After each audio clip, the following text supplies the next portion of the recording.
So now we come to the hasso set. And the hasso set are really about being able to express your movement through your arms, through your body movement without being contained. And this is really hard to do if you have an inside environment, because it's so, people tend to feel like, oh, I have no room, especially up and down. So you move very like contained like this. But in reality, you really want to have the feeling of whole body. Very much like when you do your taijutsu, your empty-handed work. So it starts as if you just did a cut, bokken cut, down and then up. That's the initial part of all of them. And then you have the first one is going to be with this follow up with a strike or with a cut. So it's going to call hasso gaeshi uchi.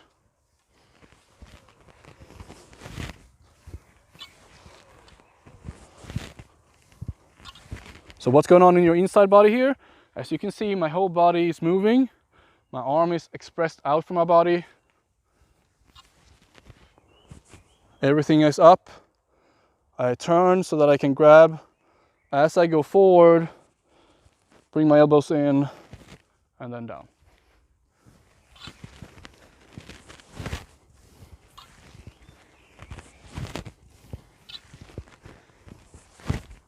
Okay. Next one is with this follow-up thrust. It looks like this. From here, your whole body is up. This part of your body is in your base, and it's going to basically allow the sky to meet earth in the middle here in the man.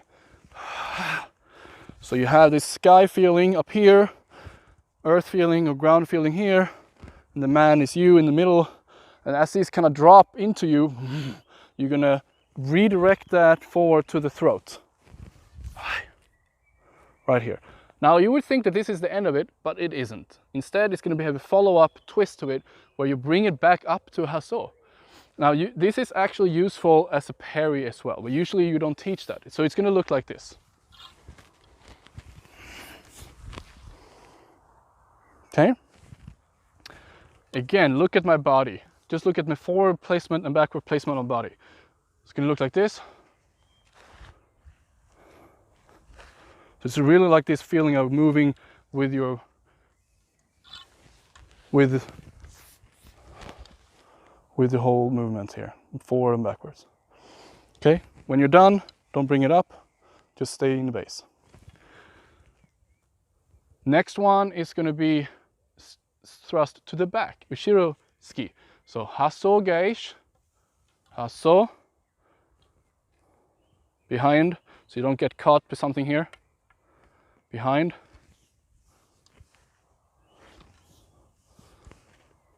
you create a window of this big window here to catch whatever it is, knock that out of the way, and with that power you keep going into the back.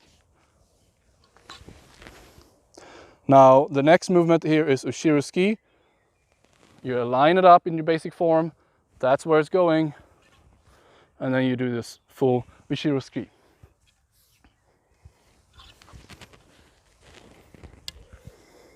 Okay, and you can do this really fast, but as a basic form, work with the movement slow. Okay, the next one is hasso gaeshi ushiro uchi. So it's a cut to your back, and that has really had a lot of versions or variations over the years.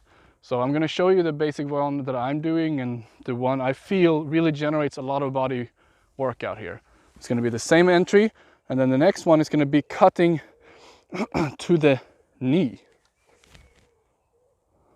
So you're going to hit someone at the knee. So it's going to be this kind of movement up here, making a spiral, and then continue that spiral down to the knee.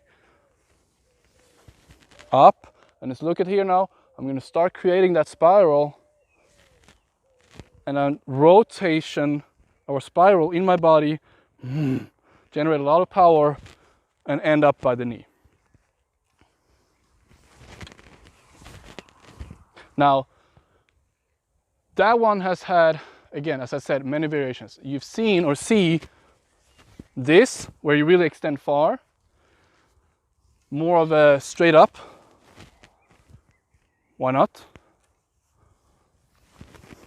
More of this kind of feeling of going back, you know, moving back, and so on.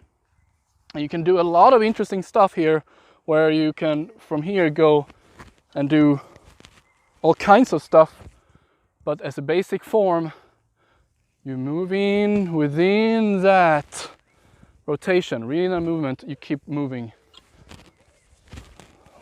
Boom!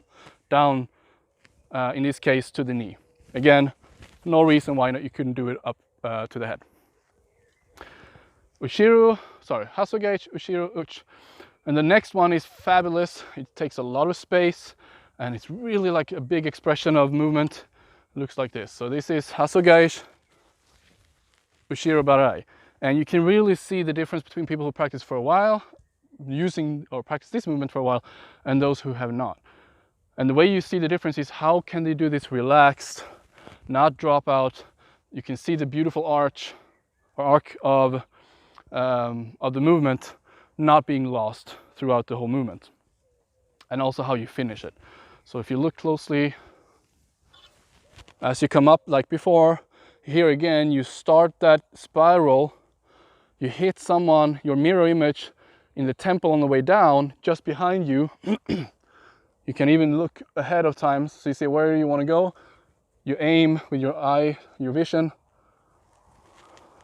you hit, and as you come through, you let the leg lead the way,